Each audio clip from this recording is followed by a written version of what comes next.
Seasons, greetings, and happy holidays. My name is Ben, and welcome back to the bench for another episode here on our 12 Sprues of Kit-mas holiday build series. We are on to build day number 7. You got to excuse my voice, guys. I caught a cold or something. I feel terrible. But we're going to push on. We're going to keep on going as much as we can. So let's grab the box. So as you can see, we've got our first row all the way finished. We're moving on down here to the second row. We are halfway, moving into the second half of the build series. So far, so good, guys. This has been a really fun series. It's been great order. So big props to the girlfriend for getting this set up nicely. It's been a blast. Let's go ahead, though, punch on through day number 7 and check it out. See what we're going to be building. So let's go ahead and flip this label right over here and okay, so we're going to build our first tank for the series. This is something I got from a good buddy of mine, sent it to me last year, and it made it into this year because it didn't make it into last year. This should be kind of interesting. This is the A10 Mark 1A close support vehicle. It's a British tank. I don't know much about it, unfortunately. I don't really follow tanks as much as I do aircraft, but it looks like a really nice little model. And I've heard this by a company called IBG, and apparently it's a Polish company and has been winning some pretty big accolades recently. So let's go ahead and open it up here. We'll check out the parts, and we're just going to start getting it going, seeing what we can do. You never know. This might be one of my new favorite model companies. So let's go ahead and get in there, guys, and let's check this out and get going. Just popping open the box here, pulling out all the sprues. These are some really nice looking parts. I have to admit, these look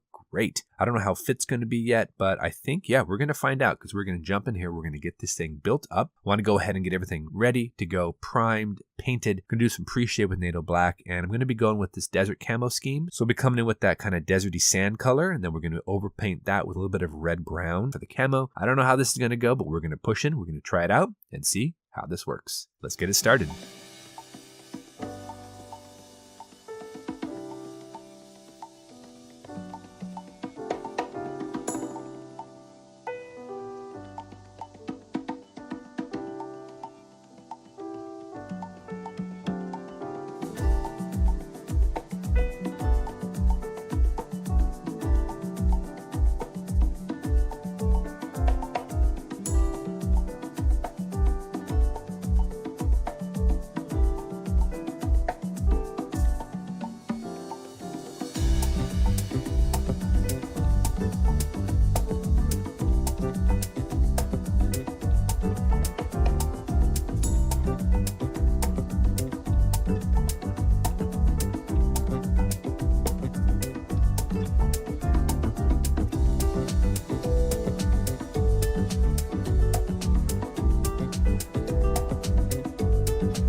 All right, well, so far so good, guys. The tank is looking pretty legit. I like the camo. The colors aren't exactly perfect as what we see on the box, but they're going to be good enough for 3 feet. Plus, I've got weathering. I've got all sorts of other things I want to do to it. So yeah, I think we're on the right track. Now we're going to come back. We're going to start doing a little bit of detail painting there on the tracks themselves and on the road wheels. There's a rubber rim around each of the main road wheels, and I want to paint that with some NATO black. That should be just fine. I'm going to be as careful as I can not to get paint everywhere, but I am pretty sure my hands right now are not very stable, probably because they don't feel really that great. But I think if we come back in with some panel shader after that, it should blend in and you won't even notice it. That's my hope, at least. So I think we're going to go ahead and we're going to get in there, and I want to do a little bit of different shading and whatnot with oil washes. I've got some AK panel liners, of course.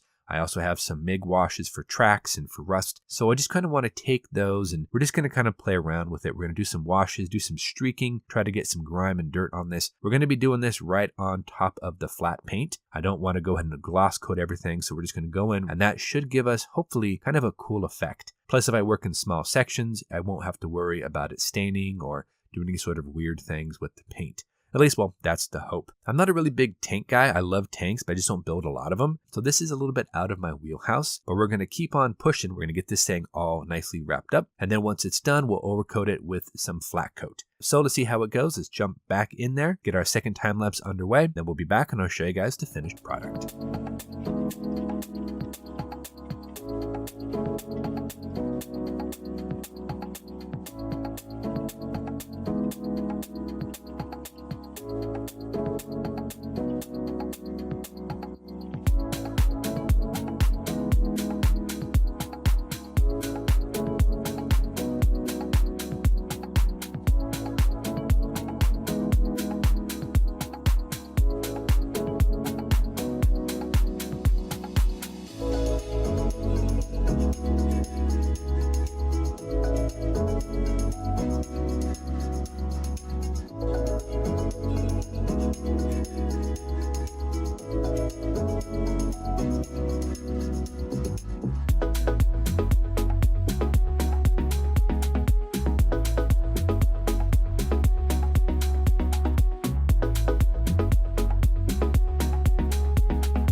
All right, everybody. So we are back, and this model kit was so much fun to work on. The parts were great. The detail was excellent. We had a couple of little issues here and there, but I'll talk a little bit more about them when I get into the model itself.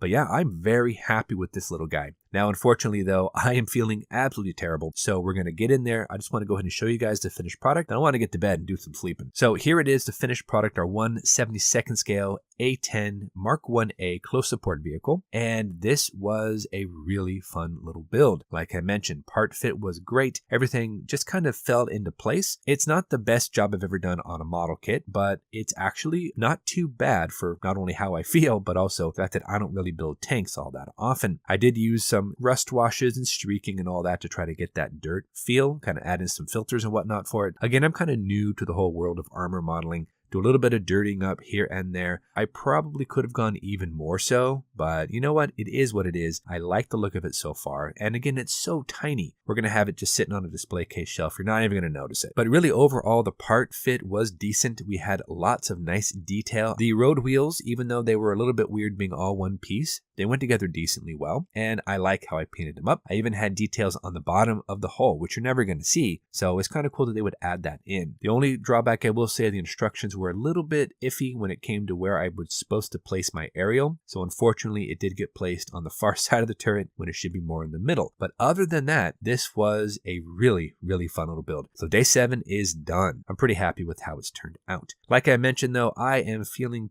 terrible. So I'm going to go ahead and wrap up this episode for today. We do have episode 8, which we are hoping to get done for Monday. I don't know if I'm going to be able to get it out there. I might have to push it off again until Wednesday. We're going to keep on keeping on. We're going to try our hardest to keep up with the build schedule. Worst comes to worst, we might have to just kind of extend it over into the new year. I'm not necessarily opposed to that, but of course I'd rather finish it within the holiday season. But anyway, we'll see. We'll cross that bridge if and when we come to it. Until our next episode, guys, thank you so much for watching. You know the drill. Get out there, get yourself some bench time, have some fun, build something cool. Hope you guys are having a blast with your holiday season, and hopefully you're all healthy and well, and we will see you back here on the next episode for more of our modeling adventures here on the 12 Sprues of Kit-mas. Thanks for watching, everybody. Take care of yourselves, and we'll see you soon.